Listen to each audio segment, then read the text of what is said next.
So why would anyone want to adopt a pet? Who wants someone else's problems? If he was so great, why would someone give him up? These are some of the questions people ask themselves when they are considering buying a pet versus adopting one. Every animal I've ever owned has been adopted, and I feel it's the smartest and most economical way to add a pet to the family. For the next few minutes, I'm going to explain the advantages to adoption, along with some shelter statistics so that you can truly understand why it's so important to adopt. So first of all, let's take a look at shelters and why they are so important. According to HumaneSociety.org, shelters care for approximately 6 to 8 million dogs and cats per year. 3 to 4 million are euthanized. Not all shelters euthanize their animals, but sometimes it's necessary due to temperament and health of the animal or overcrowding in the shelter.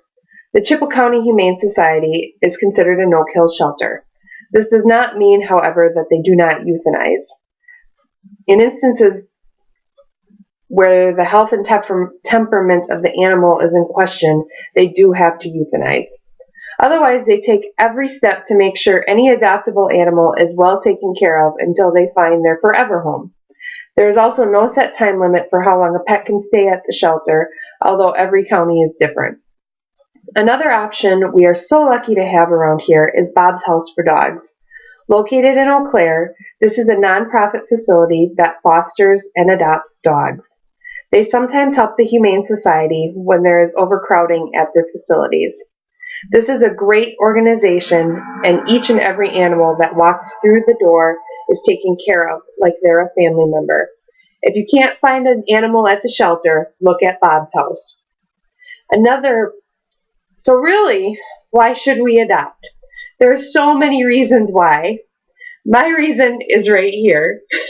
This is Bear. We think he's a Jack Russell Border Collie mix, but we aren't entirely sure, and that's completely fine. My husband and I adopted him when he was 9 months old from a shelter in Mississippi. His story is that he was previously owned by a military family that was being relocated overseas and could not take him with. Being we were a military family ourselves, we couldn't stand the thought of leaving poor Bear in the shelter. So a couple days later, he came home with us. He's almost 8 years old now and truly a member of the family. I really feel he knows he was rescued by the unconditional love and the loyalty he shows every single day. But according to appandrescue.org, there are some really very valid reasons besides the one I've told you to adopt. First of all, dogs that have been uprooted from their normal life or maybe have not had the best start in life are more likely to bond to their new owners. Dogs that have been through a death or divorce truly go through a mourning process. But once they reach their forever home and become attached, they seem to want to make their owners as happy as possible so that hopefully they don't have to go through that again. Another reason to adopt is that in most cases you won't have to go through the terrible puppy stage. While puppies are cute, they are a lot of work. The chewing, biting, whining, and house training stage can all be potentially avoided by adopting because in a lot of cases you end up with an older pet. Also, with an older pet, you get an instant companion. Puppies want and need lots of interaction and playtime that not everyone has time for. An older dog can do what you want him to do now rather than a year from now. Not only that, when you get a puppy, you don't necessarily know what he's going to turn out to be like. A tiny, cuddly puppy could turn into a rambunctious beast. And then what are you going to do with him? Now let's take a look at the health and well-being of shelter pets. Typically, these animals are mixed breeds.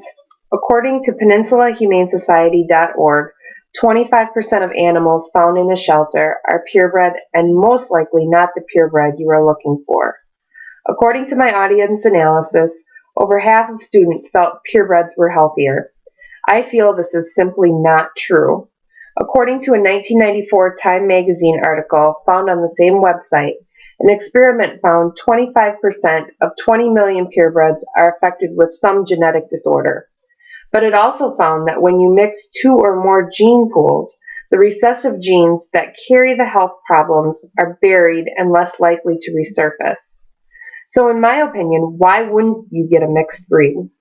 I can see in cases of hunting or working where you need a specific dog to do a certain job, but if it's just going to be a family pet, why does it matter if it's purebred or not? So what about the cost of adopting a pet? Typically, it is much cheaper to adopt than it is to buy a purebred. Adoption is usually around $100, and that can sometimes cover shots and spaying or neutering. Purebreds, on the other hand, can cost well into the hundreds, if not thousands. Economically, it definitely makes more sense to adopt. To sum it up, I feel it's a no-brainer when it comes where to get your pet from. The shelters are overcrowded and need the extra space. Shelter dogs realize they're rescued and offer their love and loyalty. You won't have to go through a terrible puppy stage. And overall, these animals are healthier and cheaper. So this holiday season, if you are looking to add a pet to your family, make sure you visit your local shelter and make the decision to adopt. I guarantee you won't be sorry.